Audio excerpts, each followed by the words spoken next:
Halo, selamat pagi kawan-kawan.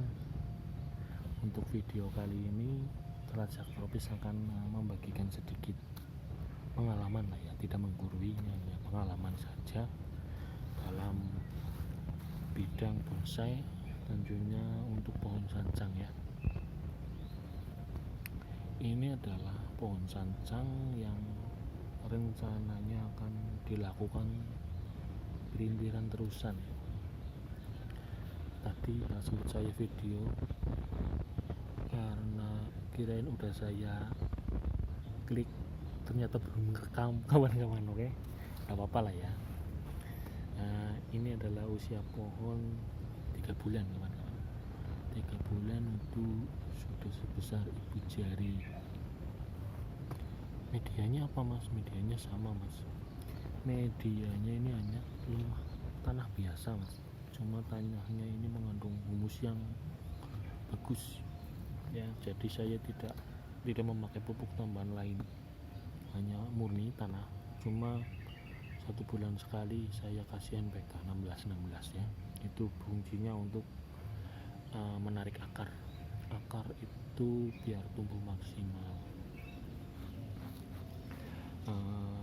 Kenapa ini pohon cepat besar? Karena apa? Karena ini pohon cangkok ya. Biasanya kalau stek sih bisa maksimal besar, cuma kan masih lebih cepat perkembangannya ini kawan-kawan. Karena syarat dari perkembangan maksimal itu adalah akar yang maksimal kawan-kawan. Dalam artian akar itu banyak. Kalau kita cangkok, akar itu kan akan lebih banyak, jadi nanti pohon akan lebih subur. Nah, ini dari cangkokan itu kisaran 1,5 bulan di karantina ya, baru turun ke lahan.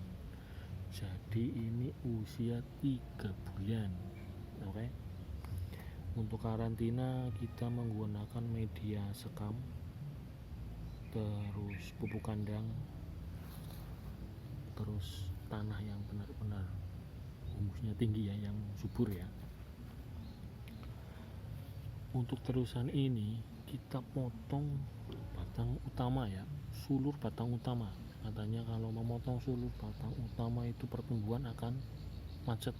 Ya benar macet kawan-kawan, cuma itu dalam hitungan 1 sampai 2,5 bulan lah ya.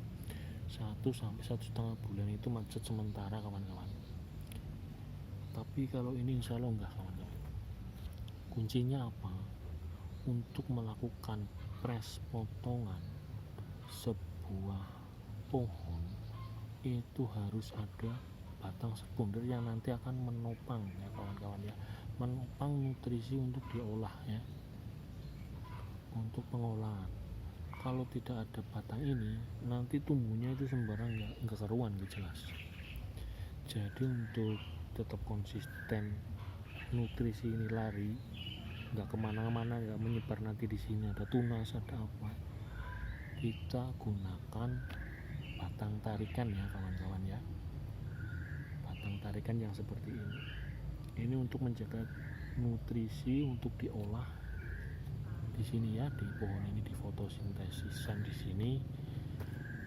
Terus untuk lanjutan, perintiran lanjutan, usahakan cari batang yang subur. Kalau saya istilahkan itu adalah batang air ya, batang yang banyak mengandung air.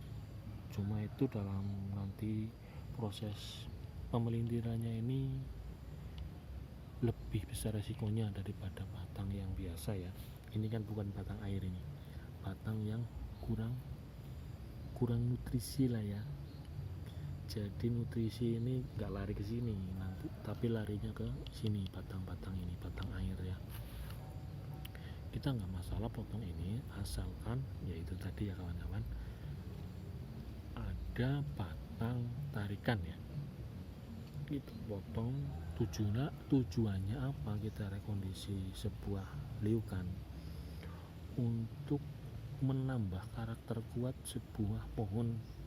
Semakin banyak liukan, pohon itu akan bercerita kawan-kawan. Oke. kita potong saja, potong semua ranting, sisakan satu yang untuk tarikan, satu lagi yang akan untuk pelintiran terusan itu kawan-kawan. Tentunya dalam kondisi pohon itu subur ya. Kalau nggak subur jangan berani-berani memotong batang utama ya, nanti macet pertumbuhannya. Kalau pohon itu nggak subur pasti ada masalah di akarnya ya. Akar itu kita harus sering kontrol ya, kontrolnya itu apakah pertumbuhan akar itu maksimal apa tidak, kayak gitu ya. Kalau pertumbuhan akar tidak maksimal, lari nutrisi yang ke pohon itu juga kurang banyak, nanti menambah waktu pembesaran ya. Umpamanya kita mau target 2 tahun, 1,5 tahun, itu nanti akan mulur, perkembangannya kurang maksimal ya. Terus usahakan jangan sampai luka, jangan sampai melukai batang utama sebelum mencapai target ya, mencapai target pembesarannya ya. Ini kan terlalu monoton menurut saya ya, jadi saya potong. Karena apa, di sini tuh udah cabang, batang utamanya itu cabang kayak gitu. Kenapa bisa cabang? Karena kemarin itu berbunga, pohon ini berbunga, yang kecil-kecil itu pasti macet. Usahakan kalau mau berbunga potong saja bunga itu ya, walaupun nanti akhirnya hasilnya seperti ini, memecah dua. Ini tidak apa-apa kalau lahannya banyak, tapi kan ini lahan sedikit, lahan yang nggak luas ya, jadi kita potong biar nggak kemana-mana larinya, kita fokuskan ke atas, nanti kita pecah batang di atas kayak gitu ya, untuk memaksimalkan pertumbuhan. Oke, klik di kolom komentar ya kawan-kawan kalau ada pertanyaan, ada saran-saran, dan jangan lupa subscribe ya untuk memotivasi video-video saya yang berikutnya ya. Oke, salam bonsai.